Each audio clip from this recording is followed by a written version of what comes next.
Exam हुआ नहीं कि उसमें ये त्रुटियां, उसमें वो त्रुटियां, कोर्ट कचहरी दुनिया भर की चीजें। आंगनबाड़ी सेविका सहायिका है, किसी का माता पिता मनरेगा में मजदूर है, यहां स्थापित कर पाए और दूसरे राज्य की निर्भरता को भी कम करे और उनके इस शिक्षकों की बहाली की, इंजीनियर्स की बहाली की,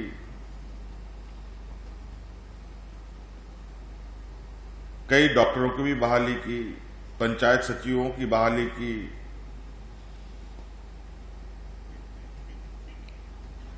कोषागार लिपिक की बहाली की, अलग अलग विद्यालयों में अलग अलग शिक्षकों की बहाली की, बड़े पैमाने पे 500 के लगभग शिक्षा पदाधिकारी की नियुक्ति की। इस राज्य में पहली बार हम लोगों ने पशु चिकित्सा का भी इससे पहले कुछ 30-35 लोगों की नियुक्ति की थी। जेपीएससी जैसे संस्था, जहां आज पूरा देश, गुजरात जैसा राज्य आज तक एग्जाम कंडक्ट नहीं करा पा रहा, लेकिन हम लोगों ने 7 जेपीएससी, जहां ये लोग पूर्व में डेढ़ साल लगता था इनको रिजल्ट प्रकाशित करने में, हम लोगों ने मात्र 2-2.5 महीने के अंदर रिजल्ट प्रकाशित करके राज्य के अंदर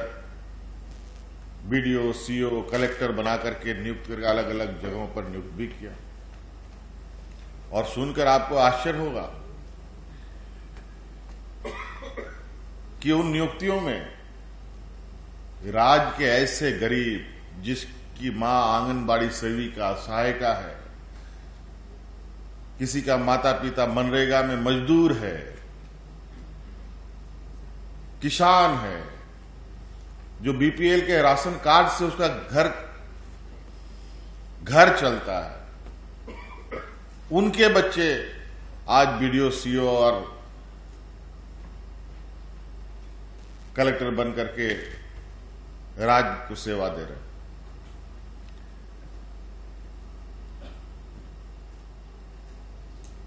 बहुत आज के दिन में नियुक्ति देना भी एक चुनौती भरा काम हो पड़ा। कुछ गिरोह इस तरीके से भी सक्रिय हैं जो सरकार को बदनाम करने में इन प्रकार लगे रहते हैं। कोई एग्जाम हुआ नहीं कि उसमें ये त्रुटियां, उसमें वो त्रुटियां, कोर्ट कचहरी दुनिया भर की चीजें। तो हम लोगों ने सोचा इसका क्या उपाय है। फिर हम लोगों ने सोचा कि कुछ कड़ा कदम उठाया जाए। तो हम लोगों ने विधानसभा से एक ऐसा कानून पारित किया कि भी जो भी एग्जाम होगा उसमें कहीं भी कोई त्रुटियां होगी, किसी भी स्तर पर होगा, सबसे पहले तो वो पदाधिकारी जेल जाएगा, जिसमें कोई उसको जमानत नहीं मिलेगा, और ऐसा उसको आर्थिक दंड मिलेगा कि जीवन में गलत काम करने के लिए दोबारा सपना में भी ना सोचे। ये कानूनी बना जाएगा। मेरा ये सुझाव होगा कि आप सब लोग 1 एकड़ 2 एकड़ का छोटा छोटा जमीन का पैच बनाएं और वहां पर पशुपालकों को बुलाएं,